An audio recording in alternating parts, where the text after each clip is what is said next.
उल्फत में बराबर के वफा हो के जफा हो, उल्फत में बराबर के वफा हो के जफा हो, हर चीज में लज्जत हो अगर दिल में मजा हो, हर चीज में लज्जत हो अगर दिल में मजा हो।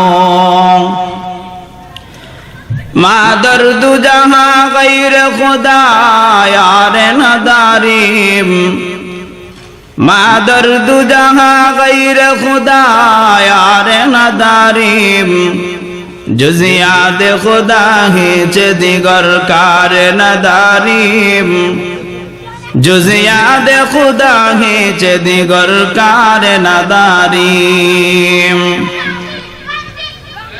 सुब्हानक ला इल्म लना इल्ला मा अल्लमतना इन्नका अंतल अलीमुल हकीम। रब्बि इश्रह ली सदरी व यस्सिर ली अमरी वहलुल उक़दतम मिन लिसानी यफ़क़हू क़ौली।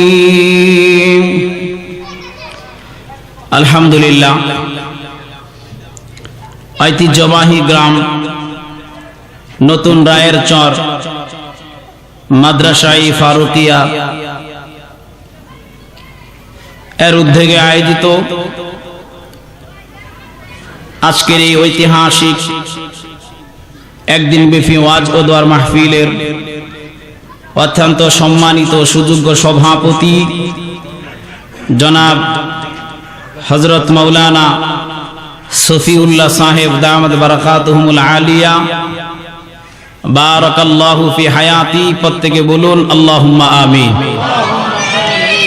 আজকের মাহফিলের প্রধান অতিথি, বিশেষ অতিথিবৃন্দ, বিশেষ করে আজকের মাহফিলের প্রধান আলোচক, প্রধান বক্তা জনাব আলহাজ হযরত মাওলানা মুফতি মুহাম্মদ জামাল উদ্দিন ফিরোজপুরি সাহেব দামাত বারাকাতুহুমুল আলিয়া। আজকের মাহফিলে উপস্থিত এ জাতির শ্রেষ্ঠ সন্তান, এ জাতির রাহবার, এ জাতির কর্ণধার, ওয়ারাসাতুল আম্বিয়া হযরত বুজুর্গ উলামায়ে কেরাম, আমার সামনে অবস্থানরত এই অঞ্চল থেকে আগত, আশপাশ বিভিন্ন অঞ্চল থেকে আগত আল্লাহ পাকের আশিকিন, জাকিরিন, শাকিরিন, মুহিব্বিন, মুরব্বিয়ানে ইজম, আমার সমবয়সী, আমার কলিজার টুকরা যুবক ভাইয়েরা, পর্দার অন্তরালে অবস্থানরত সতী সাধবী, সর্বগুণে গুণান্বিতা, আমার মায়ের সমতুল্য, আমার বোনের সমতুল্য সম্মানিতা মা ও বোনেরা, মহান আল্লাহ রাব্বুল ইজ্জত ওয়াল জালালের দরবারে অসংখ্য অগণিত শুকর ও সুজুদ যে মহান রব্বুল ইজ্জত আপনাকে আমাকে এই ফিতনার যুগে, এই ফাসাদের যুগে আল্লাহ পাক রব্বুল আলামিন আপনাকে আমাকে দুনিয়ার সমস্ত জায়েজ নাজায়েজ, দুনিয়ার সমস্ত হালাল হারাম কাজকর্ম থেকে বিরত করে আল্লাহ পাক রব্বুল আলামিন আপনাকে আমাকে এই মাদ্রাসায়ে ফারুকিয়ার মাহফিলের ময়দানে আসার এবং বসার, কিছু কথা বলার এবং শোনার তৌফিক দান করেছেন। এই জন্য সেই মহান রব্বে কায়নাতের দরবারে আমরা সকলে আমাদের জবানের আওয়াজকে উঁচু করে এমন ভাবে একবার আল্লাহ পাকের শিখানো ভাষায় কালিমাতুশ শুকর আদায় করব, যেন আপনার আমার শুকরিয়ার আওয়াজ প্রথম আকাশ, দ্বিতীয় আকাশ, তৃতীয় আকাশ, চতুর্থ আকাশ, পঞ্চম আকাশ, ষষ্ঠ আকাশ, সপ্ত আকাশ ভেদ করে যেন আল্লাহ পাকের আরশে আজিমে ধাক্কা লেগে যায়। প্রত্যেকে বলুন আলহামদুলিল্লাহ। আলহামদুলিল্লাহ এটা কোনো রাজনৈতিক কোনো স্লোগান? জোরে বলেন। আলহামদুলিল্লাহ বলে রাজনীতি দল, বিরোধী দল, যত দলের মানুষ তাম পৃথিবীতে আছে, কেউ আপনার আমার উপর নারাজ হবে? আরো জোরে বলেন, কেউ নারাজ হবে? আলহামদুলিল্লাহ বললে খুশি হবে কে? আরো জোরে বলেন কে? আমরা সবাই আল্লাহকে খুশি করতে চাই তো? আল্লাহর হাবিব পয়গম্বর আলাইহিস সালাতু ওয়াস সালাম বলেন,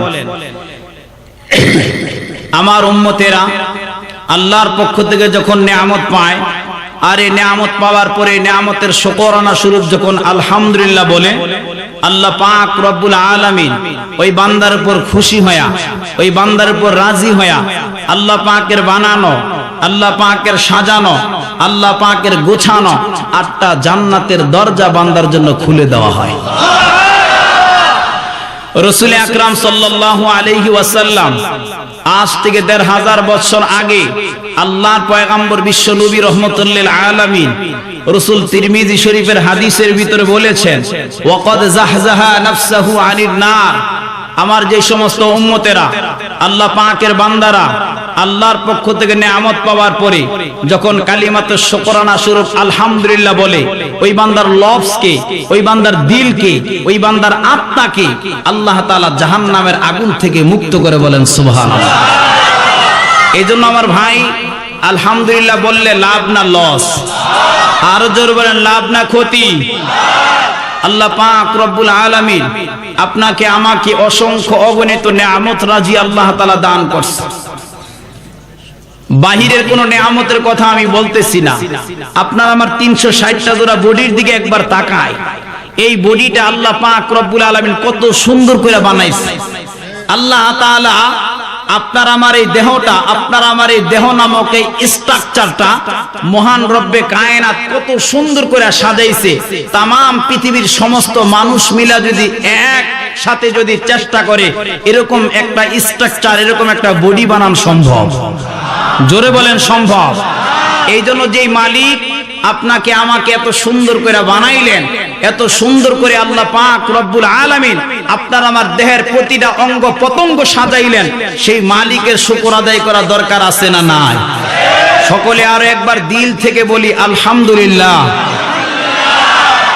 লক্ষ কোটি দারুদ ও সালাম আল্লাহর সৃষ্টির প্রধান আকর্ষণ, বিশ্ব সভার সভাপতি, বিশ্ব মানবতার মুক্তির দিশারি, বিশ্ব মানবতার মুক্তির দূত, সাইয়্যিদুস সাকালাইন, ইমামুল মুরসালিন, রাহমাতাল লিল আলামিন, নবী মুহাম্মদুর রাসূলুল্লাহ সাল্লাল্লাহু আলাইহি ওয়াসাল্লামের উপর আমার ভাই সত্য করে একটা কথা বলেন তো, আপনারা এই যে দুরূদ শরীফ আমরা পড়লাম, ভালো লাগছে না খারাপ লাগছে?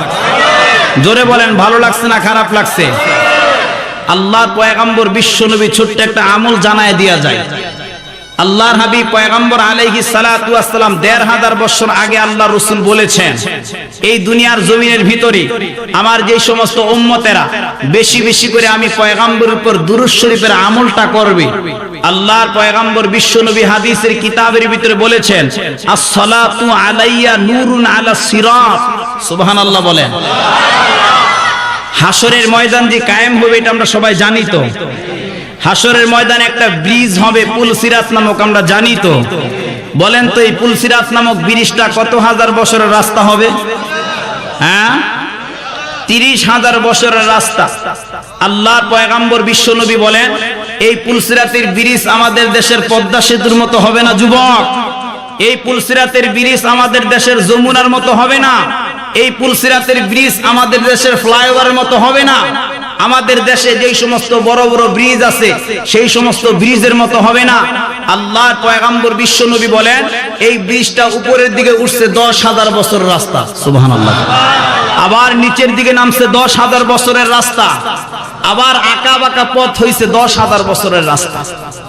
আল্লাহ রাসূল বলেন, এই পুলসিরাতের নিচে আল্লাহ পাক রব্বুল আলামিন বানাইছে জাহান্নাম। কি বানাইছে? জাহান্নাম। আর সেই জাহান্নামের আগুনটা কালো কালো, কারণ জাহান্নামের আগুনের বর্ণনা বহু আজে বহু জায়গায় দিয়েছি। এই জাহান্নামের আগুনকে আল্লাহ সুবহানাহু ওয়া তাআলা হযরত জিবরাইল আলাইহিস সালাতু ওয়াস সালামের মাধ্যমে 3000 বছর জ্বালাইছে। প্রথম জ্বালানোর পরে আগুনের রং হয়ে গেছে সাদা, আবার জ্বালাইছে 1000 বছর, রং হয়ে গেছে লাল, আবার জ্বালাইছে 1000 বছর, মোট 3000 বছর জ্বালাইছে। আর এই আগুনের রংটা হয়ে গেছে কালো, এখনো কালো আছে, কিয়ামত তক কালো থাকবে যতদিন আল্লাহ নির্ধারণ করেছেন। সেই পুলসিরাতের নিচে থাকবে জাহান্নাম। পয়গম্বর বিশ্ব নবী বলে, আমার কত উম্মতেরা, আল্লাহর কত বান্দারা এই পুলসিরাতের পোল পার হইতে যাইয়া কাইটা কাইটা তারা জাহান্নামে পড়বে। আর আমার যে সমস্ত উম্মতেরা দুনিয়ার ভিতরে থাকার পরে দুরূদ শরীফের উপর বেশি বেশি করে আমল করবে, আল্লাহর রাসূল বলেন আসসালাতু আলাইয়া নূরুন আলাস সিরাত, ওই মানুষগুলা যখন পুলসিরাত পার হতে যাবে সেই পুলসিরাত নিখুঁত কালিমায় ভরপুর থাকবে, অন্ধকারাচ্ছন্ন মুহূর্ত থাকবে। আল্লাহর পয়গম্বর বিশ্বনবী বলে সেদিন এই দুরূদ শরীফ সেই নিখুঁত কালিমায় ভরপুর থাকা 30,000 বছরের রাস্তা বান্দাকে সেদিন আলো হয়ে পার হতে কিয়ামতে সাহায্য করবে। এই জন্য আমার ভাই, লাভ আছে না লস? জোরে বলেন, লাভ না লস? দুনিয়ার জমিনে তো শুধু লাভ দেখলেই দৌড়াই, এই ব্যবসার ভিতরে বেশি লাভ, এই ব্যবসা বন্ধ করে ওই ব্যবসা ধরি, এই কাজ বন্ধ করে ওই কাজ ধরি। কিন্তু আমার ভাই, এ যুবক ভাই, আজকে আখিরাতের লাভ বুঝলাম না, আজকে আপনি আমি আমল নামক লাভ বুঝলাম না। শুধু দুনিয়ার চাকচিমুক্তের ভিতরে পড়ে, শুধু দুনিয়ার মোহর, দুনিয়ার লালসার ভালোবাসায় পইরা কোথায় তোমার আমার যৌবন, কোথায় তোমার আমার জিন্দেগি শেষ করলাম। এই ছোট্ট ছোট্ট আমলগুলা করা হইতে পারে আল্লাহ পাক রব্বুল আলামিন এই আমলগুলাকে কেন্দ্র করে, আজকের এই মাহফিলে বসাকে কেন্দ্র করে আপনাকে আমাকে কিয়ামতে মাফ করতে পারে। আমার ভাই, লম্বা চূড়া কোনো ভূমিকা নয়, সরাসরি আমি আয়াতে কারিমার দিকে ঢুকে যাচ্ছি। আমি আপনাদের সামনে জ্ঞান, বিজ্ঞান, দর্শন, সাহিত্যের অমর রত্ন ভান্ডার পবিত্র মহাগ্রন্থ আল কোরআনুল কারীমের সূরা আল মুদ্দাসসির থেকে কয়েকটি আয়াতে কারিমা তেলাওয়াত করেছি। বিশ্বনবী, শেষ নবী, মহানবী, জিন্দা নবী, হায়াতুন নবী, রহমাতুল লিল আলামিনের অসংখ্য অগণিত হাদিস থেকে ছোট্ট একটা হাদিসের টুকরা তিলাওয়াত করেছি। আমার ভাই, এই কোরআন এমন এক জানালা যা দিয়ে পৃথিবীর অতীত, বর্তমান, ভবিষ্যৎ সব কিছু দেখা যায়। সুবহানাল্লাহ বলেন। এই কোরআন বিজ্ঞানীদের জন্য বিশাল এক বিজ্ঞান সংস্থা। এই কোরআন আইনবিদদের জন্য আইন বিশ্বকোষ। এই কোরআন ভাষাবিদদের জন্য শ্রেষ্ঠ ব্যাকরণ গ্রন্থ।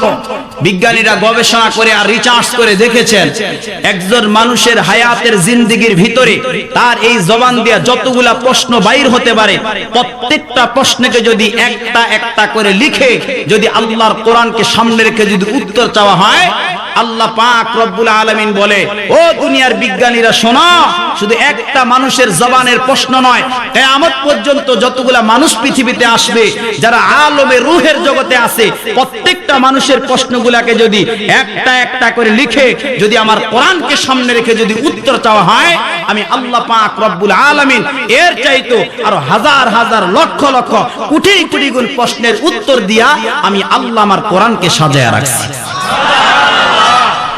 এই দুনিয়ার জমিনের ভিতরে আজ পর্যন্ত এমন কোন গ্রন্থ, এমন কোন কিতাব আজ পর্যন্ত আবিষ্কার হয় নাই যেই কিতাবের এত বেশি শান বয়ান করা হয়েছে, যেই কিতাবের এত বেশি মান বয়ান করা হয়েছে, যেই কিতাবের এত বেশি শানে নুজুল বয়ান করা হয়েছে, যেই কিতাবের এত বেশি তাফসীর লেখা হয়েছে, একমাত্র কেবলমাত্র শুধুমাত্র আল্লাহর কোরআনের। সুবহানাল্লাহ কয় না? একমাত্র কেবলমাত্র শুধুমাত্র কার? আল্লাহর কোরআনের। দুনিয়ার জমিনে অন্য কোন কিতাবের এত বেশি তাফসীর, এত বেশি শানে নুজুল বয়ান করা হয় নাই যা আল্লাহর কোরআনের বয়ান করা হয়েছে। তাফসীরের কিতাবের ভিতরে মুফাসসিরিনে কেরাম বলেন, আল্লাহর কোরআনের তাফসীর 450 তাফসীর লেখা হয়েছে। এর ভিতরে হিন্দি ভাষায় 18টা তাফসীর লেখা হয়েছে, ইংরেজি ভাষায় 26টা তাফসীর লেখা হয়েছে, ফার্সিতে আল্লাহর কোরআনের তাফসীর লেখা হয়েছে 50টা, আর সবচাইতে বেশি আল্লাহর কোরআনের তাফসীর মাতৃভাষা বাংলা ভাষায় 120 খানা লেখা হয়েছে। আমার ভাই, আপনারা বুঝে থাকলে বলুন তো, যেই কোরআনের এত বেশি শান, যেই কোরআনের এত বেশি মান, যেই কোরআনের এত বেশি তাফসীর লেখা হইল, যেই কোরআনের এত বেশি শানে নুজুল লেখা হইল, এই কোরআন দুনিয়া থেকে কেউ বিলুপ্ত করতে পারবে? জোরে বলেন। এই কোরআন দুনিয়ার থেকে কেউ ধ্বংস করতে পারবে? জোরে বলেন। মুসলমানের মতো বলেন। বরঞ্চ এই কোরআনকে যে ধ্বংস করতে আসবে, এই কোরআনকে যে দুনিয়ার থেকে মিঠাই দিতে আসবে, সেই ধ্বংস হয়ে যাবে। কারণ এই কোরআনের মালিক কে? আরো জোরে বলেন কে? আল্লাহ পাক রব্বুল আলামিন পবিত্র মহাগ্রন্থ আল কোরআনুল কারীমের একটা আয়াতে আল্লাহ বলেছে, ইন্না নাহনু নাযালনা যিকরা ওয়া ইন্না লাহু লাহাফিজুন। আল্লাহ পাক বলেন, হে পৃথিবীর মানুষ শোনো, দুনিয়ার জমিনের ভিতরে আমি আল্লাহ আসমান থেকে কোরআন অবতীর্ণ করেছি, কিয়ামত পর্যন্ত আমি আল্লাহ এই কোরআনকে হেফাজত আর সংরক্ষণের দায়িত্ব আমি আল্লাহ আমার হাতে রেখে দিয়েছি। হযরত তুফাইল ইবনে আমর আদ-দাউসী রাদিয়াল্লাহু তাআলা আনহু মক্কার জমিনে আসছেন। মক্কা ওনার নানার দেশ। মক্কাতে আসার পরে ওনার নানা নানি বলে দিলেন, নাতি সাবধান, মক্কার জমিনে আসছো, মক্কার জমিনের পরিস্থিতি বর্তমানে খুব খারাপ। কারণ মুহাম্মদ ইবনে আব্দুল্লাহর বেটা মুহাম্মদ সাল্লাল্লাহু আলাইহি ওয়াসাল্লাম মিথ্যা নবুয়তের দাবি করে মানুষকে বিভ্রান্ত করতেছে। নাউজুবিল্লাহ কন। আর এই মুহাম্মদ সাল্লাল্লাহু আলাইহি ওয়াসাল্লাম এমন একটা মহাগ্রন্থ তিলাওয়াত করে, যেই কিতাবটার নাম নাকি আল কোরআন। এই কোরআনের ভিতরে এত জাদু, এই কোরআনের ভিতরে এত তাসির, এই কোরআনের ভিতরে এত প্রতিক্রিয়া, এই কোরআন এর তিলাওয়াত যেই কোনো মানুষ মক্কার জমিনে শুনে, যদি তার দিলটা পাথরের মতো শক্ত থাকে, এই কোরআন তার কর্ণ কুহুর দিয়া দিলের ভিতরে পৌঁছানোর সাথে সাথে তার পাথরের মতো শক্ত দিলটা মোমের মতো নরম হয়ে যায়। এই জন্য নাতি সাবধান, মক্কার মানুষের এই আওয়াজটাকে খুব ভয় পায়, কারণ এই আওয়াজটা বড় মারাত্মক। এই আওয়াজ যাতে শুনতে না হয়, এই জন্য মুহাম্মদ সাল্লাল্লাহু আলাইহি ওয়াসাল্লামের কাছ থেকে সবাই দূরে দূরে থাকে, তুমিও দূরে দূরে থাকো। আমার ভাই, আপনারা বুঝে থাকলে বলুন তো, সেই মক্কার ইহুদি নাসারা বেঈমানের কিছু বাচ্চা, বেঈমানের কিছু দল, নাস্তিক আর মুরতাদের কিছু দল আমাদের দেশে আছে না নাই? আরো জোরে কোন আছে না নাই? এমন মানুষ আছে না যাদের কাছে আজানের আওয়াজ ভালো লাগে না? জোরে কোন। কোরআনের শব্দ ভালো লাগে না, কোরআনের তাফসীর মাহফিলে বাধা দেয়, আছে না নাই? কারণ তারা জানে আল্লাহর কোরআনের আওয়াজের শক্তি অনেক বেশি, তারা জানে আজানের আওয়াজের শক্তি অনেক বেশি, আল্লাহ ওয়ালাদের জিকিরের আওয়াজের শক্তি অনেক বেশি। এই আওয়াজ কোনো নদ নদী মানে না, এই আওয়াজ কোনো পাহাড় পর্বত মানে না, সব কিছুকে অতিক্রম করে মানুষের মুর্দা দিলে এমন একটা ধাক্কা মারে, ধাক্কা মারার সাথে সাথে মুর্দা দিলগুলাকে আল্লাহ তাআলা জিন্দা বানায়া দেয়। এই জন্য কাফের বেঈমান মুশরিকরা দেখছে যে এই কোরআনের বিরোধিতা করে কোনো লাভ নাই, কারণ এই কোরআনের অনেক পাওয়ার, এই কোরআনের আওয়াজের ভিতরে অনেক তাসির, এই কোরআনের আওয়াজের ভিতরে অনেক পাওয়ার আছে। এই জন্য তারা সিদ্ধান্ত করে গ্রহণ করেছে, তারা পরামর্শ করে সিদ্ধান্ত নিয়েছে, ওয়াকালাল্লাযীনা কাফারু লা তাসমাউ লিহাযাল কোরআন ওয়ালগাউ ফীহি লাআল্লাকুম তাগলিবুন। সুবহানাল্লাহ বলে। মক্কার সমস্ত বড় বড় কাফেরদের লিডাররা, কাফেরদের বাচ্চারা, তারা পরামর্শ করে সিদ্ধান্ত গ্রহণ করেছে, হে মক্কার লোকেরা শোনো, তোমরা এই কোরআনুল কারীমের তিলাওয়াত শুনবা না। যেই জায়গার ভিতরে কোরআনুল কারীমের তিলাওয়াতের পরিবেশ পাও, ওই জায়গার ভিতরে তোমরা পেস্ট লাগায়া দিবা, গোলমাল লাগায়া দিবা, পারমিশন বন্ধ করে দিবা। নাউজুবিল্লাহ কোন। এই কোরআনের তিলাওয়াত তোমরা শুনবা না, পারমিশন বন্ধ করে দিবা। কারণ আমরা বারবার পরীক্ষা করে দেখেছি, আমরা বারবার পরীক্ষা করে দেখেছি মুহাম্মাদুর রাসূলুল্লাহ সাল্লাল্লাহু আলাইহি ওয়াসাল্লাম এবং কি মুহাম্মদ সাল্লাল্লাহু আলাইহি ওয়াসাল্লামের অনুসারী সাহাবায়ে কেরাম যত গরীব হোক, যত দুর্বল হোক না কেন, এই গরীব গরীব মানুষগুলা, এই দুর্বল দুর্বল মানুষগুলা যখন আল্লাহর কোরআনের তিলাওয়াত করে, আর এই কোরআনুল কারীমের তিলাওয়াতের শব্দগুলা, কোরআনুল কারীমের তিলাওয়াতের ধ্বনি যখন ধ্বনি ধ্বনি মানুষের কানে গিয়া পৌঁছায়, পৌঁছানোর সাথে সাথে আল্লাহর কোরআনের পাওয়ারে, আল্লাহর কোরআনের তিলাওয়াতের তাসিরে এই ধ্বনি ধ্বনি মানুষগুলা সেই গরীব গরীব মানুষের দিকে দলে দলে সুইটা কাফের বেঈমানেরা মুসলমান হয়ে যায়। যেই কোনো ভাবে হোক আল্লাহর কোরআনের আওয়াজকে বন্ধ করতে হবে, যেই কোনো ভাবে হোক আল্লাহর কোরআনের আওয়াজকে এরকম নিভায়া দিতে হবে। এবার আল্লাহ পাক রব্বুল আলামিন বললেন, এ কফলপুরার দলেরা শোনো, ও হতভাগার দলেরা শোনো, আমার কোরআনের আওয়াজকে বন্ধ করার চেষ্টা করলে কোনো লাভ হবে না। আমার কোরআনের আওয়াজ বন্ধ করার জন্য চেষ্টা করলে, পায়তারা করলে কোনো লাভ হবে না। কারণ এই কোরআন আমি আল্লাহ অবতীর্ণ করেছি, আর এই কোরআন কিয়ামত পর্যন্ত হেফাজত আর সংরক্ষণের দায়িত্ব আমি আল্লাহ আমার হাতের ভিতরে রেখে দিয়েছি। হেফাজতের দায়িত্ব কার হাতে? জোরে বলেন, কার হাতে? আল্লাহর হাতে। এই জন্য আমার ভাই, কোরআন, ভেদ, রামায়ণ, ত্রিপিটক, জিন্দাবিস্তা, অথর্ববেদ, সামবেদ, দুনিয়ার জমিনে প্রায় ৩৫০০ ধর্মগ্রন্থ আছে। আর এই ৩৫০০ ধর্মগ্রন্থ সেই ব্রিটিশ খ্রিস্টানদের দেশে, সেই ব্রিটিশ মিউজিয়ামের ভিতরে রাখা আছে। আপনার যদি ইচ্ছা হয়, আপনি যদি সেই ব্রিটিশ মিউজিয়ামের ভিতরে ঢুকে পবিত্র অবস্থায় অপবিত্র অবস্থায় এই 3500 ধর্মগ্রন্থের ভিতরে আপনি যে কোনো কিতাবটা ব্রিটিশ মিউজিয়ামের ভিতরে ঢুকে আপনি ধরতে পারবেন, পড়তে পারবেন, সব কিছু করতে পারবেন। কিন্তু আপনি যদি ব্রিটিশ মিউজিয়ামের ভিতরে ঢুকে আপনি যদি অপবিত্র অবস্থায় আল্লাহর কোরআনের গায়ে হাত দিতে যান, অটোমেটিকলি কম্পিউটারের স্ক্রিনের ভিতরে বেশি উঠবে, প্লিজ ডোন্ট টাচ মি, সাবধান, খবরদার, অপবিত্র অবস্থায় আল্লাহর কোরআনের গায়ে হাত দিবে না। জোরে বলেন। সেই ব্রিটিশ মিউজিয়াম খ্রিস্টানদের দেশে আল্লাহর কোরআন ইজ্জত পাইল, আল্লাহর কোরআন সম্মান পাইল। আর আমাদের দেশের কিছু বড় বড় মাথাওয়ালারা, আমাদের দেশের কিছু বড় বড় বুদ্ধিজীবীরা, আমাদের দেশের কিছু বড় বড় নাস্তিকেরা আল্লাহর কোরআনকে ইজ্জত দিতে চায় না। জোরে বলেন। আরে ভাই, তুমি ইজ্জত দিতে চাও না তাতে কি হয়েছে? তুমি যদি পারো আল্লাহর কোরআনের মতো একটা কোরআন তুমি বানাও, সম্ভব? আল্লাহর কোরআনের মতো একটা কোরআন তুমি বানাও, সম্ভব? যদি কেউ অক্সফোর্ড ইউনিভার্সিটি থেকে 50টা পিএইচডি ডিগ্রি করে আসে, পৃথিবীর সবচাইতে বড় শিক্ষিত ব্যক্তি হয়, এরপরে কি আল্লাহর কোরআনের মতো একটা কোরআন বানানো সম্ভব? জোরে বলেন। দুনিয়ার জমিনে কোরআনটা আল্লাহ পাক অবতীর্ণ করে এই কোরআন আপনাকে আমাকে কিয়ামত পর্যন্ত যত মানুষ দুনিয়াতে আসবে প্রত্যেকটা মানুষের সামনে আল্লাহর কোরআন 4টা চ্যালেঞ্জ করছে। কিয়ামত হয়ে যাবে, পৃথিবী ধ্বংস হয়ে যাবে। আল্লাহর নবী বলেছে পৃথিবীতে প্রায় 50টা তাফসীরের ভিতরে আছে, পৃথিবী ধ্বংস হয়ে যাবে, শেষ হয়ে যাবে, কিন্তু এরপরও আল্লাহর কোরআনের 4টা চ্যালেঞ্জের একটা চ্যালেঞ্জের মোকাবেলা কেউ করতে পারবে না। দুনিয়ার জমিনে মুসলমানের ধর্মগ্রন্থ আমাদের কলিজার টুকরা, হৃদয় স্পন্দন, এই কোরআন নিয়ে যদি আমার বাবাও কথা বলে এরপরও তাকে সার দিয়ে কথা বলা হবে না, সে জমিনে যেই হোক না কেন। কারণ দুনিয়ার জমিনের ভিতরে কোরআন আল্লাহ পাক রব্বুল আলামিন तमाम পৃথিবীর সমস্ত মানুষের জন্য এই কোরআন একটা গাইডলাইন হিসাবে আল্লাহ তাআলা আমাদের সামনে প্রেরণ করে দিয়েছেন। যাই হোক ভাই, ওইদিকে লম্বা চূড়া যাওয়ার সময় আমাদের হাতে নাই।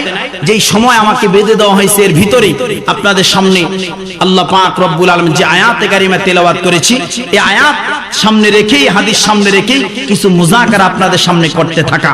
আমি যে আয়াতে কারিমা তিলাওয়াত করেছি, এই আয়াতের ভিতরে আসমানের মালিক আমাদের রব, আমাদের আল্লাহ এখানে 4 শ্রেণীর মানুষের আলোচনা করছে।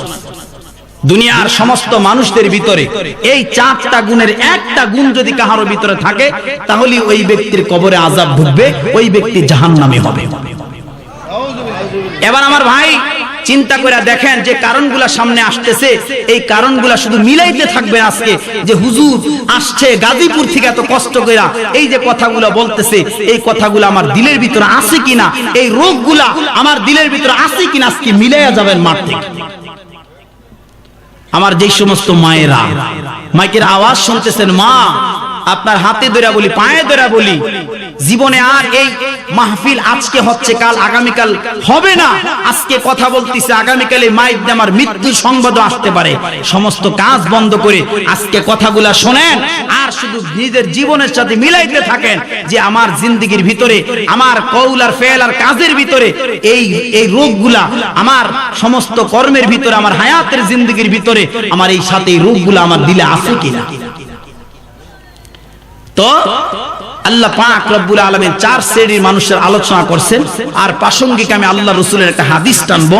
এখানে 4টা কারণ আল্লাহর পয়গম্বর বিশ্ব নবী রাহমাতুল্লিল আলামিন হাদিসের কিতাবে বলছে যে মানুষ তো কোরআনে আল্লাহ তাআলা বললেন যে এই 4টা কারণে মানুষগুলা জাহান্নামের ভিতরে ঢুকবে, প্রবেশ করবে। আর রাসূল হাদিসে আরো 8টা কারণ বয়ান করছে। এই 8টা কারণ যদি দুনিয়ার কোনো মানুষের ভিতরে পাওয়া যায় তাহলে ওই ব্যক্তি জাহান্নামে ঢোকার পরে তার কবরে ভয়াবহ আযাব আসবে। মোট কয়টা কারণ পাইলাম আমরা? 4টা আর 8টা কয়টা হয়েছে? 12টা। আমার ভাই আগে হাদিসের কিতাবের ভিতরে রাসূল যে 8টা কারণ বয়ান করছে, এই 8টা রোগ সম্পর্কে, এই 8টা কারণ সম্পর্কে আমি অতি সংক্ষেপে মূল্যবান জরুরি কিছু কথা আপনাদেরকে শোনাবো। আপনারা মেহেরবানি করে দিলের কানটা লাগায়া শুনবেন, এদিক সেদিকেও মনোযোগ হবেন না, আর শুধু মিলাইতে থাকেন যে এই কাজগুলা আপনার আমার দেহের ভিতরে আছে কিনা। আমার ভাই, আমরা একটু সবাই একটু সামনের দিকে আগায় বসি, আর ফাঁকা জায়গাগুলো একটু পূরণ করে বসি। পিছনে যারা আসতেছে তাদেরকে একটু বসার জন্য আমরা একটু ব্যবস্থা করে দিই, একটু জায়গা আপনি একটু মেহেরবানি করে একটু একটু করে আমরা সবাই আগাই।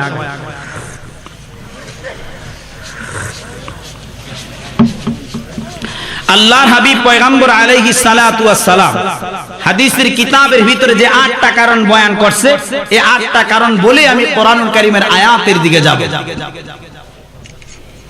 এক নম্বরে আল্লাহর হাবিব পয়গম্বর আলাইহিস সালাতু ওয়াস সালাম যে রোগ বয়ান করতেছে, এক নাম্বার রোগ, যুবক ভাই দিলের কান লাগায় শোনো, এক নাম্বার রোগ আল্লাহর পয়গম্বর বিশ্ব নবী বলে আল কাজ্জাব। আল্লাহ রসুল বলে এক নম্বরে আল কাজ্জাব, যে ব্যক্তি কাজ্জাব হবে তার কবরের ভিতরে আযাব ঢুকবে। কাজ্জাব শব্দের অর্থ হচ্ছে মিথ্যাবাদীর কবরে আল্লাহ পাক রব্বুল আলামিন আযাব দান করবে। আমার ভাই, আপনাদের এই কেরানীগঞ্জ এলাকায় মিথ্যাবাদী আছে না নাই? জোরে কোন আছে না নাই? আজকে কিছু কিছু মিথ্যা কথা আপনাদের চোখে আঙ্গুল দিয়ে আমি ধরায় দিয়া যাব, দেখেন আমার কথার সাথে মিথ্যাগুলো মিলে কিনা। এই জন্য যুবক ভাই, আল্লাহর পয়গম্বর বিশ্ব নবী রাহমাতুল লিল আলামিন, আল্লাহর পয়গম্বর বলে এক নম্বরে আল কাজ্জাব। আল্লাহর রাসূল বলে মিথ্যাবাদীর কবরে আযাব এসে যাবে।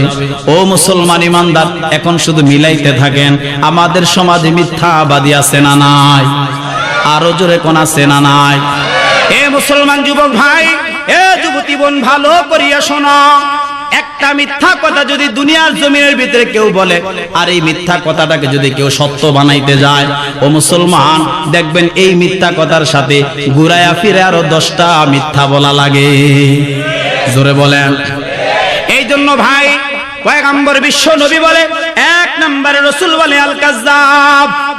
আল্লাহর পয়গম্বর বিশ্ব নবী বলে আল কাজ্জাব, যে মিথ্যা কথা বলবে ওই মিথ্যাবাদীর কবরে আযাব এসে যাবে। ও মুসলমান, আজকে বাবা তার সন্তানের সাথে মিথ্যা বলে, সন্তান তার বাবার সাথে মিথ্যা বলে, মা তার মেয়ের সাথে মিথ্যা বলে, মেয়ে তার মায়ের সাথে মিথ্যা বলে, ওস্তাদ তার ছাত্রের সাথে মিথ্যা বলে, ছাত্র তার ওস্তাদের সাথে মিথ্যা বলে, নেতা তার কর্মীর সাথে মিথ্যা বলে, কর্মী তার নেতার সাথে মিথ্যা বলে। আছে না নাই? আরো জোরে কোন আছে না নাই? এই জন্য পয়গম্বর বিশ্ব নবী বলে এক নাম্বার কারণ, এক নাম্বার রোগ যুবক ভাই, এক নাম্বার পয়গম্বর বলে আল কাজ্জাব। এই রোগটা আজার ভিতরে পাওয়া যাবে, পয়গম্বর বলে তার কবরের ভিতরে আযাব ঢুকে যাবে। এই মিথ্যা কথা, এক একটা মিথ্যা কথার জন্য এক একটা কবিরা গুনাহ। পয়গম্বর বিশ্ব নবী বলে, ও যুবক ভাই, ও যুবতী বোন, পর্দার অন্তরালের মা, ভালো করে শোনো, একটা মিথ্যা কথা বলা কবিরা গুনাহ, আর এক একটা কবিরা গুনার জন্য পয়গম্বর বলে কম পক্ষে 7000 বছর জাহান্নামের আগুন। আর এই মিথ্যা কথা বললে কি শাস্তি হবে রে ভাই? পয়গম্বর বিশ্ব নবী হাদিস নকল করেছেন ইমামে বুখারী রাহমাতুল্লাহ আলাইহি। বুখারী শরীফের ভিতরে হযরত সামুরা ইবনে জুনদুব রাদিয়াল্লাহু তাআলা আনহু, আল্লাহর পয়গম্বর বিশ্ব নবী লম্বা চূড়া একটা স্বপ্নের বিবরণ দিছে রে বাবা। আল্লাহর পয়গম্বর বিশ্ব নবীর স্বপ্নের বিবরণ দিয়া হযরত সামুরা ইবনে জুনদুব রাদিয়াল্লাহু তাআলা আনহু বলে, ও পৃথিবীর মায়ের নবীর উম্মতেরা শোনো, যারা দুনিয়ার জমিনে মিথ্যা কথা বলবে রে বাবা, এই মিথ্যা কথার জন্য কবিরা গুনাহ হবে। আর এই মিথ্যা কথার জন্য কেমন শাস্তি হবে? পয়গম্বর বলে, আল্লাহর নবী বিশ্ব নবী বলে, ওই মেরাজের রজনীর ভিতরে আমি পয়গম্বরকে এমন একটা জায়গার ভিতরে নেওয়া হয়েছে, আমি দেখলাম ওই জায়গার ভিতরে একটা লোক জমিনের ভিতরে তাকে চিৎ করে শোয়ানো হয়েছে। এই যুবক ভাই, দিলের কানটা লাগায় শোনো বাবা, ভালো করিয়া দিলের কানটা লাগায় শোনো। পয়গম্বর বিশ্ব নবী বলে, আমি দেখি ওই লোকটাকে চিৎ করে জমিনে শোয়ানো হয়েছে, আর ওই লোকটার সামনে একজন ফেরেশতা দণ্ডায়মান অবস্থায় আছে রে বাবা। আর ওই ফেরেশতার হাতের ভিতরে লোহার একটা কাঁচি, ওই কাঁচির প্রতিটা মাথা দিয়া জাহান্নামের আগুনের ফিলকি বাইর হইতে থাকবে। আল্লাহর পয়গম্বর বিশ্ব নবী বলে, এ যুবতী বোন, ভালো করিয়া শোন, আল্লাহর পয়গম্বর বিশ্ব নবী বলে, ওই লোকটাকে এরকম তার মুখের ভিতরে, তার মুখের ডান পাশে কাঁচিটা ঢুকাইয়া এরকম টানতে টানতে টানতে টানতে তার ঘাড় পর্যন্ত চিরা ফেলাইবে।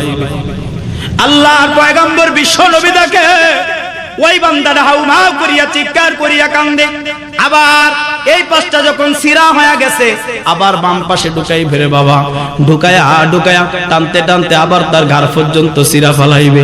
আল্লাহর পয়গম্বর দেখে আবার ডান পাশটা ভালো হয়ে গেছে, আবার বাম পাশ করবে, আবার বাম পাশ ভালো হয়ে গেছে, আবার নাকের ছিদ্র দিয়ে ঢুকাইবে। এইভাবে ঢুকায়া টানতে টানতে ওই বান্দার ঘাড় পর্যন্ত গোশতগুলো আলাদা করা হবে, আর ফেরেশতারা চিৎকার মারতে থাকবে। হাদিসের শেষ অংশে আল্লাহর পয়গম্বর জিবরাইলকে জিজ্ঞাসা করলেন, ও জিবরাইল, এই বান্দাটা কে রে বাবা, কে এই মানুষটাকে, তাকে কেন এইভাবে শাস্তি দেওয়া হচ্ছে? হযরতে জিবরাইল বলে, ওগো আল্লাহর পয়গম্বর বিশ্বনবী শুনেন, এই মানুষটা আল্লাহ পাকের বান্দা, এই মানুষটা আপনার উম্মত, দুনিয়ার জমিনে আপনার উম্মত। ও পয়গম্বর, এই মানুষটাকে কেন শাস্তি দেওয়া হচ্ছে, কেন এইভাবে তাকে শাস্তি দেওয়া হচ্ছে, কেন তার কবরে এইভাবে আযাব দেওয়া হচ্ছে? আল্লাহর পয়গম্বর বলে, জিবরাইল কেন রে ভাই, জিবরাইল কেন? হযরতে জিবরাইল বলে, ইয়া রাসূলুল্লাহ, ইয়া হাবিবাল্লাহ, ও আল্লাহর পয়গম্বর শুনেন, এই বান্দাটা দুনিয়ার জমিনে যখন নাকি সকালবেলা ঘর থেকে বাইর হয়ে গেছে, ঘর থেকে বাইর হওয়ার পরে এই বান্দাটা মিথ্যা দিয়া দিনটা শুরু করছে, আবার যখন ঘরের ভিতরে ঢুকছে আবার মিথ্যা দিয়া শেষ করছে। এই জন্য কিয়ামত পর্যন্ত আল্লাহ পাক রব্বুল আলামিন এই মিথ্যাবাদীর কবরে এইভাবে তাকে শাস্তি দিতেই থাকবে। এই জন্য মুসলমান ইমানদার, এ যুবক ভাই ভালো করিয়া শোন, এই মিথ্যা কথা যদি কেউ বলো রে বাবা, এই মিথ্যা কথার কারণে এইভাবে শাস্তি পেতে হবে। ও মুসলমান, এখন কিন্তু বাবা এই মিথ্যা কথাটা বেশি ব্যবসায়ীদের ভিতরে এসে গেছে, ঠিক কিনা বলেন? জোরে কোন? বেশিরভাগ ব্যবসায়ীর ভিতরে এই মিথ্যা কথাটা এসে গেছে। মিলে দেখেন আমার কথা সত্য না মিথ্যা।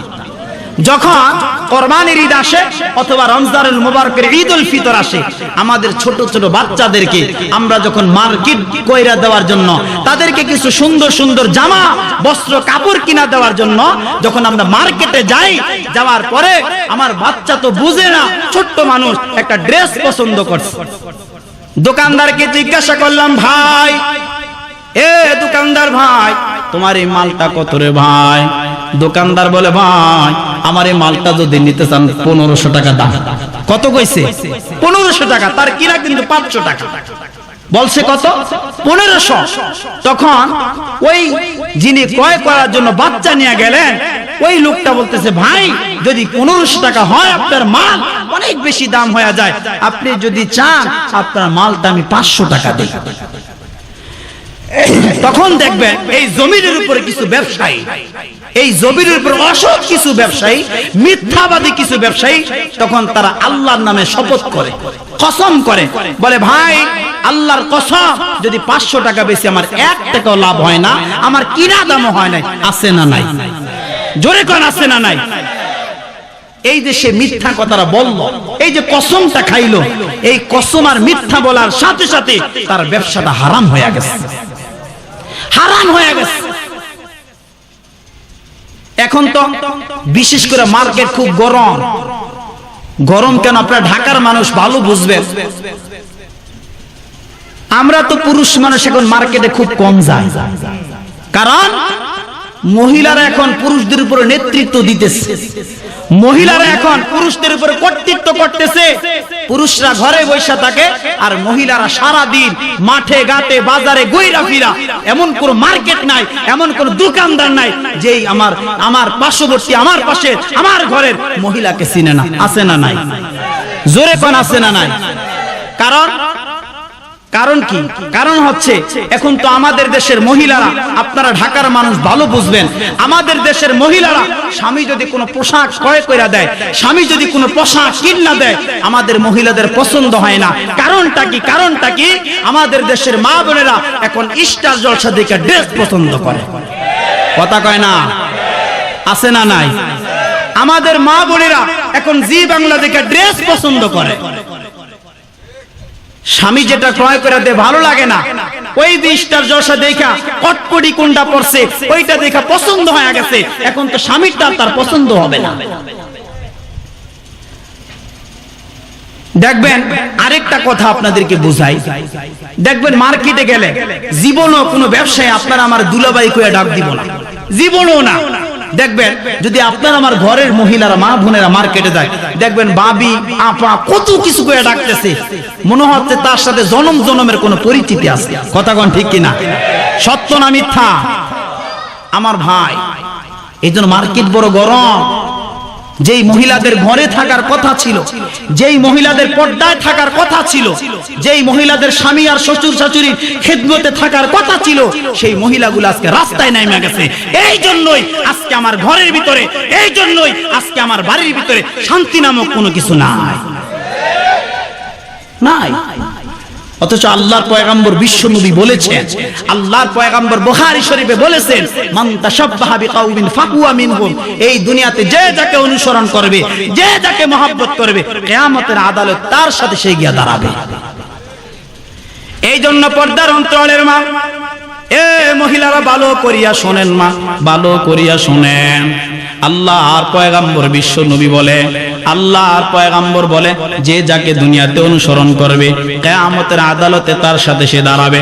আজকে যদি মা আপনি যদি স্টার জলসার নায়িকাকে পছন্দ করিয়া, জি বাংলার নায়ককে পছন্দ করিয়া, তার ড্রেসগুলোকে পছন্দ করিয়া, আপনি যদি স্বামীর মনে দুঃখ দিয়া, আপনি যদি শ্বশুর শাশুড়ির মনে দুঃখ দিয়া, স্বামীর মনে ব্যথা দিয়া, এই ড্রেসগুলোর পিছনে আশিক হইয়া, পাগল হইয়া, তাদের উপর দেওয়ানা হইয়া যদি তাদেরকে অনুসরণ কইরা এই ড্রেসগুলা পয়রা যদি জমিনে আঠেন, কিয়ামতের ময়দানেতে আল্লাহর আদালতে সেই স্টার জলসার নায়ক নায়িকাদের সাথে দাঁড় হবে, তাদের সাথে দাঁড় হতে হবে। এই জন্য আমার মা বোনদেরকে আমি বলি, হে পর্দার অন্তরালের মা, দিবেন না স্বামীর দিলে কেউ কষ্ট দিবেন না। স্বামীর দিলে যদি কেউ কষ্ট দেয়, এক যারা পরিমাণ কষ্ট দিল আপনি জান্নাতে ঢুকতে পারবেন। এই কথা আল্লাহ পয়গম্বর বলেছেন। কারণ স্বামীর দোয়ার বরকতে হযরত ফাতেমাতুজ জাহরা রাদিয়াল্লাহু তাআলা আনহা তিনি জান্নাতের সমস্ত রমণীদের সরদারনি হয়ে গেছে।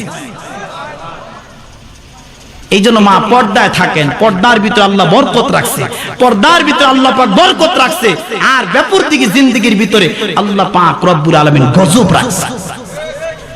এই জন্য দেখবেন যে মহিলারা বোরকা পয়রা, হাত মোজা, পা মোজা, নিজের প্রতিটা অঙ্গ পতঙ্গকে ভালোভাবে আবৃত করে রাস্তাঘাটে যদি হাঁটে, ওই মহিলাদেরকে কোনোদিন কোন যুবক ইফটিজিং করবে না।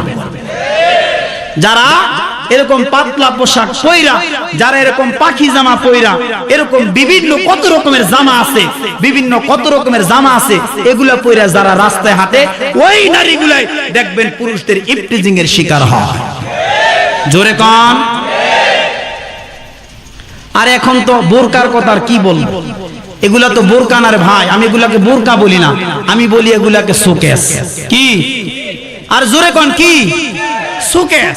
শোকেসের ভিতরে যেইভাবে মানুষ মালপত্র সাজায় রাখে, এরকম বোরকা ইহুদি খ্রিস্টানরা আবিষ্কার করে দিছে, মুসলমানদের ঘরে ঘরে ঢুকায়া দিছে। বোরকা পরলো তাদেরকে উলঙ্গর মতো দেখা যায়। যেইভাবে তার দেহের অঙ্গ পতঙ্গ গুলা ডাইকা রাখার কথা ছিল, এমন বোরকা লাগানোর কথা ছিল যেগুলা পরলে দেহের কোনো একটা অঙ্গ বেশি উঠবে না, এমন বোরকা লাগাইতেছে যেগুলা পরার কারণে দেহের যে অঙ্গ পতঙ্গ গুলা দেখার কথা ছিল সেগুলো আরো ভাইসা উঠতেছে। আর এখন তো আরেকটা রোগ হয়েছে, আরে রাস্তায় ঘাট বাইর হইলে কোনটা মহিলার কোনটা পুরুষ চিনাও যায় না। আর কথা কন নাকে চিনাও যায় না। চুল পুরুষরা কাটবো ছোট, মহিলারা রাখবো বড়, এটা আল্লাহ পাকের বিধান। আর মহিলারা কাটতেছে ছোট, আর পুরুষদের ভিতরে কিছু যুবক আছে কানে লাগাইছে ধুল, এরকম ভাবে কপাল লাগাইছে ধুল, আর চুলগুলা লাগাইছে লম্বা লম্বা। আছে না নাই? জোরে কোন আছে না নাই? আর এখন তো চিনাও জানা কোনটা কালার কোনটা ধলা। আরে এমন এমন ক্রিম, এমন এমন মেকআপ বাইর হইছে, এটা মাখার পরে দেওয়ার পরে মহিলাদেরকে চিনাও যায় না। আছে না নাই? জোরে কোন আছে না নাই? এই জন্য যুবক ভাই সাবধান, এ যুবক সাবধান, ধরা খায়ও না, ধরা খায়ও না। জাগা মতন যদি ধরা খাও, দুনিয়াতে যতদিন বাঁচো ঘরের ভিতরে জাহান্নাম কিনা আনবা। এই জন্য এক শিল্পী একটা সঙ্গীত গাইছে, শুনবেন না আপনারা? জোরে কোন শুনবেন? আধুনিকা মেয়েরা সব চুলগুলোকে কেটে রাস্তাঘাটে চলে ও ভাই পুরুষের মতো হেঁটে। আছে না নাই? জোরে কোন আছে না নাই? মুখ দাদালো মেকআপ করে মুখটা বানায় ধলা, অনুমান করা যায় না ও ভাই ফর্সা নাকি কালা। জোরে কোন, অনুমান করা যায়নি, যায় না। এমন এমন মেকআপ করতেছে মায়েরা, যায় না। চুলগুলা কেমন ভাবে আবৃত করার কথা ছিল, আবৃত তো নয়, এমন ভাবে বাহির করতেছে। পয়গম্বর বিশ্ব নবী বলে, পয়গম্বর বলে এই যে চুলগুলা খুইলা খুইলা বাতাসে উড়ে উড়ে যুবকদেরকে জিনার গুনাহ করাইতেছো, কিয়ামতের আদালতে প্রত্যেকটা চুল এক একটা সাপ হয়ে তোমাকে দংশন করবে। এই জন্য আমার ভাই, এক নাম্বার আলোচনা আমরা করতেছিলাম, আল্লাহর রাসূল বলেন এক নাম্বার রোগ হচ্ছে আল কাযাব, মিথ্যাবাদীর কবরে আল্লাহর পয়গম্বর বিশ্ব নবী বলেন আযাব ঢুকে যাবে। এই জন্য আমার ভাই যারা ব্যবসা করেন তাদেরকে বলবো, সত্য কথা বলে ব্যবসা করেন, কম লাভ করেন, এই কমের ভিতরে আল্লাহ পাক বরকত দিয়া দিবে। কম লাভ করেন, এই কমের ভিতরে আল্লাহ পাক রহমত দান করবে। আর যারা দুনিয়াতে সত্য কথা বলে ব্যবসা করবে, পয়গম্বর বিশ্ব নবী বলে আত-তিজারাতুস সাদুকুল আমিন, যারা সত্য কথা বলে ব্যবসা করবে কিয়ামতের আদালতে ওই মানুষগুলা সিদ্দিকদের সাথে তাদের জান্নাত হবে। এবার আসেন আরেকটা মিথ্যা কথা আপনাদেরকে দেখাই, আরেকটা মিথ্যা কথা দেখাই। আমরা যে কথায় কথায় বলতেছি, আমাদের হাতে একটা যন্ত্র আছে না, নাম কি? জোরে কোন, মোবাইল। এই মোবাইলের মাধ্যমে হার হামেশা অগাধ মিথ্যা কথা হইতেছে, হাসতে হাসতে মানুষ মিথ্যা কথা বলতে। আমি এই গত 21 তারিখ প্রোগ্রামে গেলাম, আমাদের মাননীয় প্রধানমন্ত্রী এলাকা গোপালগঞ্জ। তো আমি আসার পথে আমার সাথে একটা যুবক বসছে, আমার সাথে একটা যুবক ভাই বসছে। কতক্ষণ পরে পরে যুবক ভাইয়ের ফোন আসতেছে, তার ফোনের জ্বালা আমিও বিরক্ত হয়ে গেছি। রাত্রে 1:30 পর্যন্ত মাহফিল করে ঘুমাইতে পারিনি, আবার রওনা হয়েছে, আবার মাহফিল পরদিন।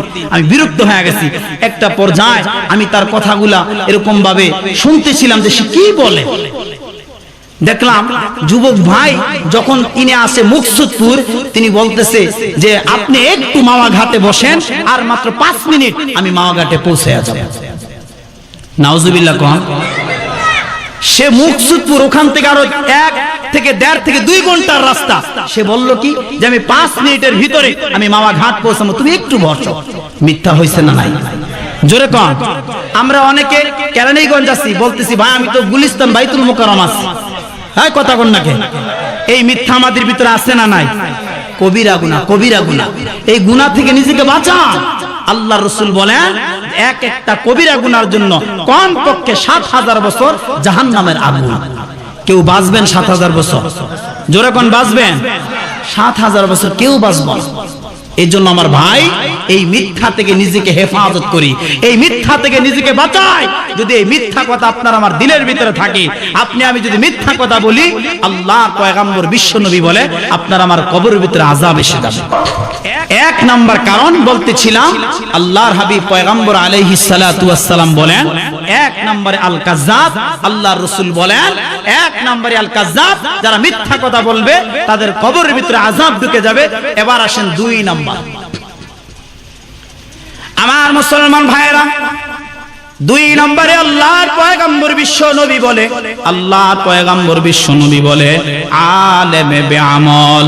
আল্লাহর রাসূল বলে ওই আলেমের কবরে আযাব এসে যাবে যে আলেম কোরআনটা পড়া হক কথাগুলা জানছে, যে আলেম হাদিস পড়িয়া পড়িয়া হালাল হারামকে জানছে, আর জানার পর মানুষের কাছে হক কথাগুলা প্রকাশ করে নাই, আর এই কোরআন অনুযায়ী আমল করে নাই। আল্লাহর পয়গম্বর বিশ্ব নবী বলে ওই আলেমের কবরে আযাব এসে যাবে। এই জন্য মুসলমান ভাই, আলেমদেরকে শত্রু ভাইবেন না, আলেমদেরকে বন্ধু ভাবেন। ও মুসলমান, আলেম কোরআন পড়িয়া পড়িয়া বারবার জানছে জাহান্নামের ভিতরে গেলে শাস্তি হবে, জাহান্নামের ভিতরে গেলে এই আযাব আসবে। এই জন্য মুসলমান জাহান্নামের ভয়ে, জাহান্নামের আযাবের ভয়ে আলেম বারবার আপনাকে শোনায়, ও যুবক ভাই গুনার কাজটা কইরো না, ও যুবক ভাই গানের কাজ কইরো না, যুবক ভাই মেলার কাজ করিও না, এ যুবক ভাই যাত্রার গুনাহ করিও না, এ যুবক ভাই কানের ভিতরে হেডফোন লাগায়া লাগায়া গুনাহ করতে করতে গান শুনা শুনা ঘুমায়ও না। এই জন্য আলেম বারবার এই কথাগুলো আপনার আমার সামনে বুঝায়। ও মুসলমান ইমানদার, অনেক সময় আলেম এই কথাগুলা বুঝাইলে, মসজিদের ইমাম যদি এই কথাগুলা বলে, তখন মসজিদের ইমাম আমাদের কাছে ভালো লাগে না। জোরে কান। এই জন্য মুসলমান লম্বা চূড়া তকরীর করার সময় নেই।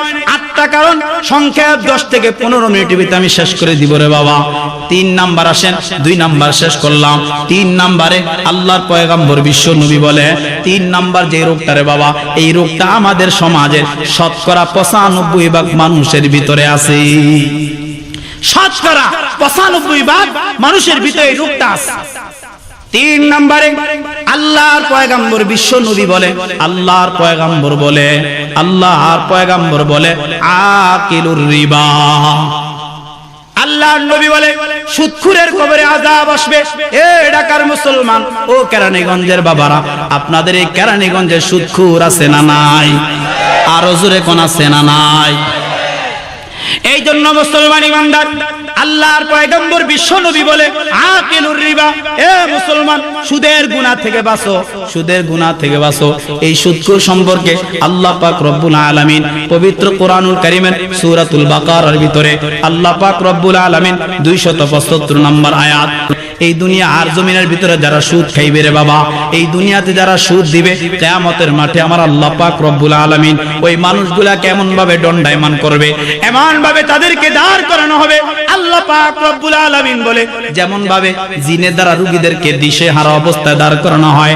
আর নবীর সাহাবী হযরত আব্দুল্লাহ ইবনে আব্বাস রাদিয়াল্লাহু তাআলা আনহু বলে সুদখোরদেরকে আমার আল্লাহ কিয়ামতের মাঠে আমার আল্লাহ তাদেরকে পাগল অবস্থায় দাঁড় করাবে। নাউজুবিল্লাহ, কোন পাগল অবস্থায় কিয়ামতের মাঠে সুদখোরদেরকে দাঁড় করাবে। আর নবীর সাহাবী হযরত সামুরা ইবনে জুনদুব রাদিয়াল্লাহু তাআলা আনহু বলেন কিয়ামতের মাঠে সুদখোরদেরকে আমার আল্লাহ কিয়ামতের মাঠে এমন বড় বড় মুটকির মতো পেট বিশিষ্ট কইরা, ও মুসলমান গর্ভবতী মহিলার মতো কইরা তাদেরকে দাঁড় করানো হবে। কিয়ামতের ময়দানে সুদখোররা হাঁটতে পারবে না, তারা চলতে পারবে না, তারা দৌড়াইতে পারবে না, বারবার তারা হাঁটতে যাইবে, পয়রা যাইবে। কিয়ামতের আদালতের সমস্ত মানুষগুলা তাদের এই পেটের উপর দিয়া পারায়া পারায়া হাসরের মাঠে দাঁড়াবে। এইভাবে তাদেরকে শাস্তি দেওয়া হবে কিয়ামত তক। আল্লাহ তাআলা এই সুদখোরদেরকে এইভাবে শাস্তি দিতে থাকে। আমার ভাই, এখন আরেকটা সুদ নামক গুনাহ আমাদের ঘরে ঘরে ঢুকায় দিছে ইহুদি খ্রিস্টানেরা। দেখবেন মহিলারা খালি সপ্তাহে সপ্তাহে মহিলারা খালি কিস্তি লিয়ে দৌড়ায়, কিস্তি। আরে কথা কোন আছে না নাই? আরে আছে না এগুলো আমাদের সমাজে? কিস্তি লিয়ে দৌড়াইতেছে মহিলারা। যেই মহিলা ঘরে থাকার কথা, যেই মহিলা পর্দায় থাকার কথা, স্বামীর খেদমত করার কথা, সন্তানগুলারে আদবওয়ালা আখলাকওয়ালা বানানোর কথা, সেই মহিলা কিস্তি লিয়ে দৌড়ায়। ইহুদি খ্রিস্টানদের কত পায় তারা, ইহুদি খ্রিস্টানদের কত বড় চক্রান্ত আমাদের মা বোনদেরকে বেপরদিকি করার জন্য তারা বাহির করে দিছে কিস্তি নামক গুনাহ দিয়া। দেখবেন ওই খবিশেরা, ওই শয়তানেরা, ওই বদমাশেরা পুরুষদেরকে কিস্তি দেয় না, দেখবেন মহিলাদেরকে বেশি কিস্তি দেয়। এই জন্য যুবক ভাই, এ যুবতী বোন, ভালো করিয়া শোন। এই জন্য মা সুদ নামক গুনাহ থেকে নিজেকে বাঁচাও। এই জন্য মা এরকম কিস্তি নামক গুনাহ থেকে বাঁচাও। ও যুবক ভাই, ও ব্যবসায়ী ভাই, ব্যাংকের লোন নামক গুনাহ থেকে নিজেকে বাঁচাও। যদি একটা সুদের টাকা তোমার দিলের ভিতরে ঢুকে, এই দিল নিয়ে যদি কিয়ামত পর্যন্ত আল্লাহকে যদি সিজদা দেও রে বাবা, একটা সিজদা কিন্তু কবুল হবে না মুসলমান। পয়গম্বর বিশ্ব নবী বলে আকিলুর রিবা। 3 নম্বরে আল্লাহর পয়গম্বর বলে সুদখোরের কবরের ভিতরে আযাব ঢুকে যাবে। এই জন্য আমার ভাই, দুনিয়ার সুরলগ্ন থেকে কিয়ামত পর্যন্ত যদি এই দুনিয়ার মানুষ যদি হালাল খায়, হালাল, এই হালালের ভিতরে আল্লাহ সুবহানাহু ওয়া তাআলা কিয়ামত পর্যন্ত রাখছে বরকত, আর হারামের ভিতরে আল্লাহ পাক রাখছে গজব। কথা কোন কেমন? এটা বোঝানোর জন্য ছোট্ট একটা ঘটনা 1 মিনিটে বলবো। আল্লামা জুলফিকার নাকশবন্দি রহমতুল্লাহ আলাইহি ওনার খুতুবাতে জুলফিকারের ভিতরে একটা ছোট্ট ঘটনা আনছে। হিন্দুস্তানের এক আল্লাহর ওলির ঘটনা। এক আল্লাহর ওলি দাওয়াত দিয়া এক মসজিদে ঘুমাইছে। আর ওই এলাকার একটা যুবক, যেই যুবকটা সারাদিন কাঠ কাটে, আর কাঠ কাইটা যখন রাতের বেলা নামাজে আসছে, আসার পরে নামাজ পড়া দেখে একটা বৃদ্ধ মানুষ মসজিদের কোনায় বৈশা তসবিহ জপতেছে, আল্লাহু আল্লাহ জপতেছে, যায় নামাজ বিছায়া আল্লাহর বান্দা তাসবিহ পড়তেছে। এবার যুবক ছেলেটা চিন্তা করলো, এই আল্লাহর বান্দাকে কোনোদিনই এলাকায় দেখলাম না, সে কোথায় থেকে আসলো, আর সে কোথায় থেকে আসলো, সারাদিন কি খাবার খাইছি কিনা একটু জিগানো দরকার মেহমান। এবার যুবক ছেলে গিয়া আল্লাহর ওলি, হে আল্লাহর বান্দা আপনি কোথায় থেকে আসছেন, রাতের বেলা কিছু খাইছেন? আল্লাহর বান্দা ডাক দেবে বলে, যুবক ভাই রে, আমি হিন্দুস্তানের ভিতরে দাওয়াত ইসলামের কাজ করি, সারাদিন আমি ইসলামের কাজ কইরা রাতের বেলা একটু বিশ্রামের জন্য এখানে আসছি, সাথে যে খাবারগুলা ছিল ওগুলা শেষ হয়ে গেছে, আল্লাহর উপরে তাওয়াক্কুল করে আসি, আল্লাহ পাক যদি খাওয়ায় অবশ্যই আমি খাবো। সুবহানাল্লাহ। যুবক ছেলে বলে, বাবা একটু বসেন, আমি বাড়িতে যাই। এই যুবকের ইনকামটা কতটুকু দেখেন। আজকে আপনি আমি হালাল চিনি না, হারাম চিনি না, তমিজ করি না, যেইভাবে পাই ওইভাবে ঠা পায়া পকেটে নিতেছি, যেইভাবে পাই ওইভাবে থাকা দেহের ভিতরে ঢুকাইতেছি, চিন্তা করলাম না কোথায় থেকে টাকাটা আসলো, কোথায় ঢুকলো, আর এই টাকা দিয়া আমি কি করতেছি, হিসাব দেওয়া লাগবে না আদালতে। যুবক ছেলের ইনকামটা কি দেখেন, তার প্রত্যেক দিন এতটুকু ইনকাম যে সে আর তার বিবি আর তার ছোট্ট একটা মেয়ে, তিনজন মানুষ ফ্যামিলি সদস্য, তারা প্রত্যেক দিন 3টা রুটি খাইতে পারে, এতটুকু পর্যন্ত তার ইনকাম। সুবহানাল্লাহ। যুবক ছেলে বাড়িতে গিয়ে বিবিকে কি ভূমিকাটা দিছে, বিবি রে আল্লাহর ঘরে একজন মেহমান আসছে, চলো না আজকে আমাদের 3টা রুটি আল্লাহর ঘরের মেহমানকে আমরা দান করে দিই। বিবি বলে, ঠিক আছে স্বামী। কেমন মুমিনা, কেমন ঈমানওয়ালা মহিলা, 3টা রুটি দান করে দিছে। আল্লাহর ওলি খায়া ঘুমাইছে, আবার পরের দিন সারাদিন কাম করছে, আবার রাতের বেলা আসছে, বাবা খাইছেন না, লম্বা চূড়া কথা 1 মিনিটে বলতেছে। আবার বলছে না, বাড়িতে গেছে, বিবি চলো না আজকেও যদি না খাই তাহলে আমরা মরে যাব না, চলো আমাদের আজকে রুটিটাও আল্লাহর বান্দাকে দান করে দিই। এবার মহিলা ডাক দিয়ে বলে, ও প্রাণের স্বামী শোনো, ও স্বামী শোনো, আজকে যদি তুমি চাও আমার রুটিটা তুমি নিয়ে যাও, তোমার রুটিটা তুমি নিয়ে যাও। আমার এই নাবালেক বাচ্চা মেয়েটা সারাটা দিন খায় নাই, এই মেয়েটা না খাইতে খাইতে আমার মেয়েটার পেটটা পিঠের সাথে লাগা গেছে। ও স্বামী, আজকে আমার সন্তানের রুটিটা তুমি নিও না, যাও যাও আজকে আমার রুটি আর তোমার রুটিটা নিয়ে যাও। যুবক ভাই ভালো করিয়া শুনেন, যুবক 2টা রুটি নিয়ে আল্লাহর ওলিকে খাওয়াইছে, খাওয়ায়া আবার আল্লাহর ওলির কাছ থেকে বিদায় নিয়ে চলে আসছে। আবার পরের দিন আল্লাহর ওলিকে একই টাইমে জিজ্ঞাসা করলেন, আল্লাহর ওলি বললেন, না যুবক ভাই না, যদি আল্লাহ পাক খাওয়ায় তাহলে খাবো। সুবহানাল্লাহ। কোন যুবক আজকে বাড়িতে এসে বিবি ডাক দিয়া কয়, স্বামী ও স্বামী শোনেন, যদি আপনি চান আপনার রুটিটা আজকে আপনি নিয়ে যান, কিন্তু স্বামী গো আজকে আমার রুটি আমি দিতে পারবো না, আমার সন্তানের রুটি আমি দিতে পারবো না, কারণ আমার অবস্থাও করুন, আমার অবস্থাও খারাপ, আমার সন্তানের অবস্থাও খারাপ। আল্লাহর বান্দা যুবক ছেলেটা এবার রুটি নিয়া, একটা রুটি নিয়া আল্লাহর বান্দার কাছে চলে গেছে, আল্লাহর বান্দাকে খাওয়ায়া আল্লাহর বান্দার কাছ থেকে দোয়া চায়া যুবক ছেলেটা আবার ঘরে চলে আসছে। সকালবেলা ও যুবক ভাই শোনেন, ফজর নামাজ পড়া যুবক ডাক দেয়া কয়, বাবা রে, ও বাবা আজকে যদি আপনি থাকেন আপনার একটা রুটিও আমি খাওয়াইতে পারবো না, বাবা দয়া করিয়া আপনি আজকে মসজিদ ছাইরা অন্যত্র চলে যান। এবার বৃদ্ধ লোকটা আল্লাহর ওলি ডাক দিয়ে বললেন, এ যুবক ভালো করিয়া শোন, আজকে 3টা দিন পর্যন্ত তোমার ঘরের রুটিগুলা খাইতেছি, কিন্তু বাবারে জানোস আমি কেন মসজিদটা ত্যাগ করি না জানোস? যুবক বলে, কেন বাবা আপনি কেন মসজিদটা ত্যাগ করেন না? এবার বৃদ্ধ লোকটা ডাক দেয় বলে, বাবারে যেদিন তুমি আমার সামনে 3টা রুটি আইনা দিলা, দস্তরখানটা বিছায়া যখন 3টা রুটি আমার সামনে রাখলা, আল্লাহ পাক আমার চোখের বাসিরাত কইলা দিছে, আমি যখন রুটির দিকে তাকাইছি, আমি তাকায়া দেখি এই রুটিটা এমন হালাল ইনকাম দিয়া তৈয়ার হইছে, এমন হালাল একটা মুমিনা বান্দির হাতে তৈয়ার হইছে। এই রুটিটার দিকে যখন আমি তাকাইছি, এ যুবক শোন, আমি যখন তাকাইলাম, আমি তাকায়া দেখি এই রুটির ভিতরে সরাসরি আল্লাহর রহমত আর সাকিনা পড়তেছে।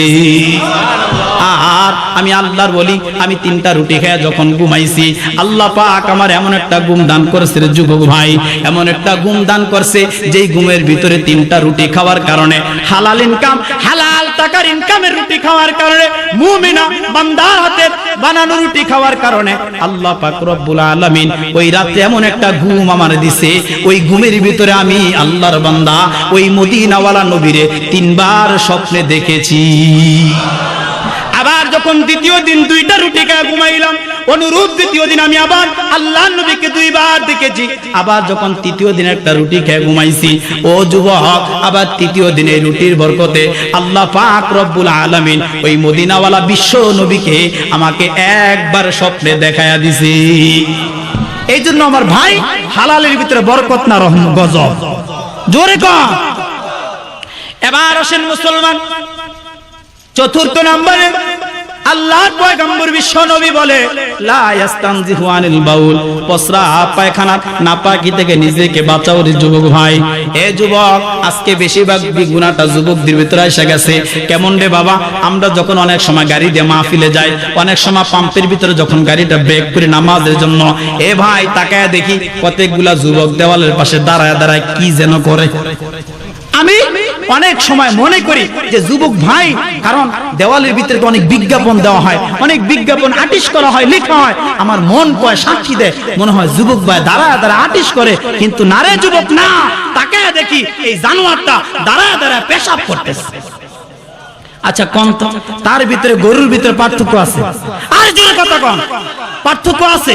তার ভিতরে ছাগলের ভিতরে পার্থক্য আছে। আল্লাহর রাসূল বলে লা ইস্তানজিহু আনিল বাউল। এ যুবক, ভালো করে শুন বাবা, ভালো করে শুন। তারে না করে আর কত জীবনটা কাটাইবা? কোথায় যৌবন শেষ করতেছো? কোথায় তুমি ঘুরে, কার পিছনে ঘুরে নামাজ সাল্লাহ, কার পিছনে ঘুরে পর্দা সাল্লাহ, কার পিছনে ঘুরে তোমার জীবনটা শেষ করলা? একটাবার চিন্তা করে দেখো। তারে নারে কইরা সবাই জীবন কাটাইলাম, আমরা সবাই জান্নাতেরই রাস্তা হারাইলাম। কি করলাম রে, কি করলাম রে, কি করলাম, সোনার যৌবন হেলায় পেলায় কুয়াইলাম। ঠিক কিনা বলে? এই জন্য যুবক ভাই, কবরের এক তৃতীয়াংশ আযাব হবে গীবত করার কারণে, কবরের আরেক তৃতীয়াংশ আযাব হবে চুগলখড়ির কারণে। পয়গম্বর বলে কবরের আরেক তৃতীয়াংশ আযাব হবে এরকম ভাবে প্রস্রাব পায়খানার নাপাকি থেকে নিজেকে হেফাজত না করার কারণে।